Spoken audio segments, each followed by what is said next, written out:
छत्तीसगढ़, दिल्ली, राजस्थान और हिमाचल 117 सीट में 114 जीत चुके हैं 19 में। अब 117 से क्या 200 सीट जीतेंगे? कहाँ जीतेंगे? तेलंगाना के, आंध्रा के, तब ना 400 पार करेगा। कहाँ से आ रहा, जरा कैलकुलेशन बताइए ना मुझे। ये अंदर का जो कुंठा है ना, चूंकि हार रहे हैं बुरी तरीके से, बोल रहा है इनके खिलाफ। डेमोक्रेसी यही है क्या? डेमोक्रेसी में सबको अपने विचार रखने का हक होता है। तो ये तो एकदम तानाशाही की सरकार है। इमरजेंसी हमने देखा नहीं, लेकिन इमरजेंसी से बदतर हालात।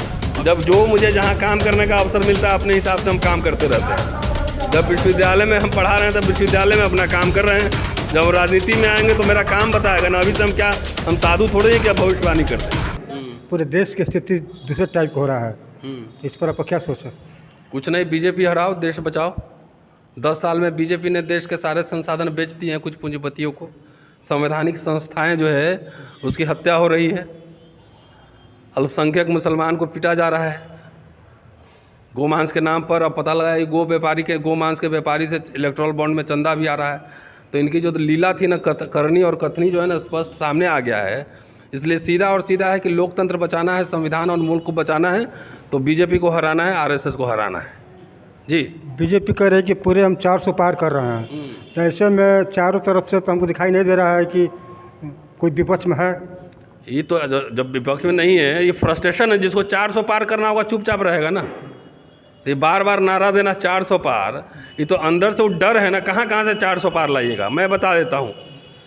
गुजरात, मध्य प्रदेश, छत्तीसगढ़, दिल्ली, राजस्थान और हिमाचल 117 सीट में 114 जीत चुके हैं 19 में। अब 117 से क्या 200 सीट जीतेंगे? कहाँ जीतेंगे सीट? बिहार में 39 जीत चुके थे। क्या बिहार में 39 सीट जीतेंगे इस बार? 45 जीतेंगे। कहाँ से 400 पार? 400 पार करने के लिए दक्षिण के सीट भी जीतने पड़ेंगे ना। केरला के, तमिलनाडु के, तेलंगाना के, आंध्रा के, तब ना 400 पार करेगा। कहाँ से आ रहा, जरा कैलकुलेशन बताइए ना मुझे। ये अंदर का जो कुंठा है ना, चूंकि हार रहे हैं बुरी तरीके से, तो कहते हैं ना बिहार में कि बुझता हुआ दिया फकफकाता ज़्यादा है, तो वही फकफका रहे हैं। ये बेसिकली हार रहे हैं। 150 सीट भी आएगा कि नहीं आएगा इसकी कहना मुश्किल है। इसलिए हम लोग तो घूम घूम के कह रहे हैं कि भाई जात पे, घर का, परिवार भी का व्यक्ति भी अगर बीजेपी से खड़ा हो या एनडीए से खड़ा हो तो उसको हराओ, अपना खर्चा करके हराओ।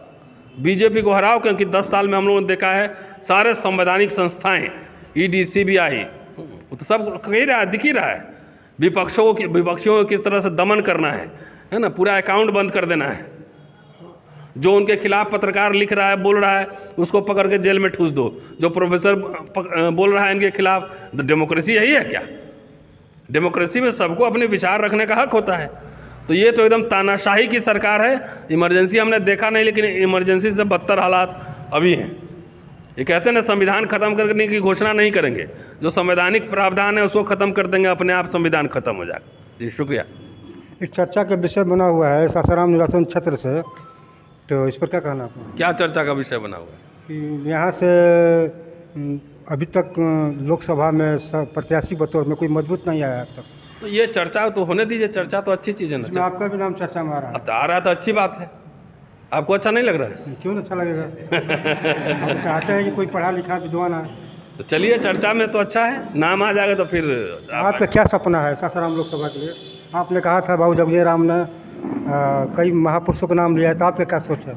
हम अभी महापुरुष कहाँ हुए, हम तो पुरुष ही हैं अभी। आप भी महापुरुष हैं हम लोग नजर में। जब जो मुझे जहाँ काम करने का अवसर मिलता है, अपने हिसाब से हम काम करते रहते हैं। जब विश्वविद्यालय में हम पढ़ा रहे हैं, तब विश्वविद्यालय में अपना काम कर रहे हैं। जब राजनीति में आएंगे तो मेरा काम बताएगा ना। अभी से हम क्या, हम साधु थोड़े ही क्या भविष्यवाणी करते हैं। जब आएंगे तो उस समय देखिए, उस समय सवाल पूछिएगा भाई। जब टाइम मिलेगा 5 साल काम करने का, तभी ना पूछिएगा कि 5 साल में आपने क्या किया। नहीं, क्या संदेश देना चाहते हैं हम लोग को? कुछ नहीं, बीजेपी को हराइए, बस बात खत्म है। उसके बाद हम लोग देख लेंगे बाकी हिसाब किताब। Thank you.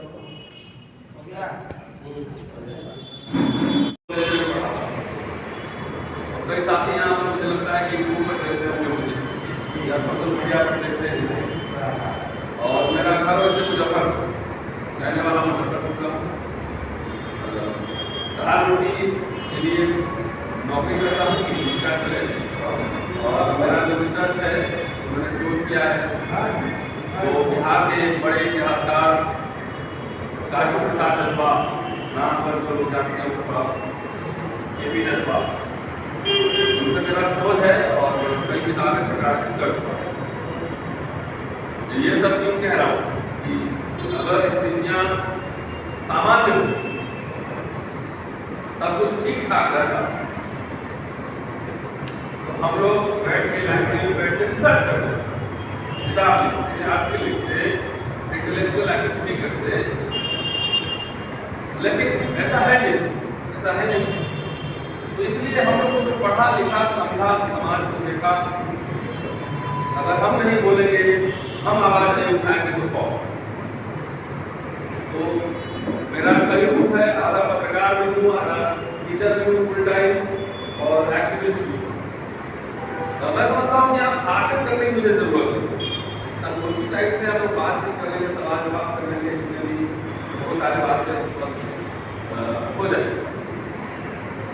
कि कई देखा सोशल मीडिया पर सासाराम में चला कि मेरी नौकरी नहीं, मेरी गिरफ्तारी हुई थी, और गिरफ्तारी हुई थी कि जब एक इशू था, अभी उसमें कोर्ट ने मुझे पाबंदी लगा दी है बोलने के लिए, पूरा विस्तार से नहीं, लेकिन आप लोग जानते हैं तो आप लोग बता दें। और एक दिन में बेल हो गया, 48 घंटा पुलिस रख नहीं पाई। आप लोगों ने इतना पूरे देश भर में इसका विरोध किया कि से हरी नौकरी बची। और ये बात जरूर है कि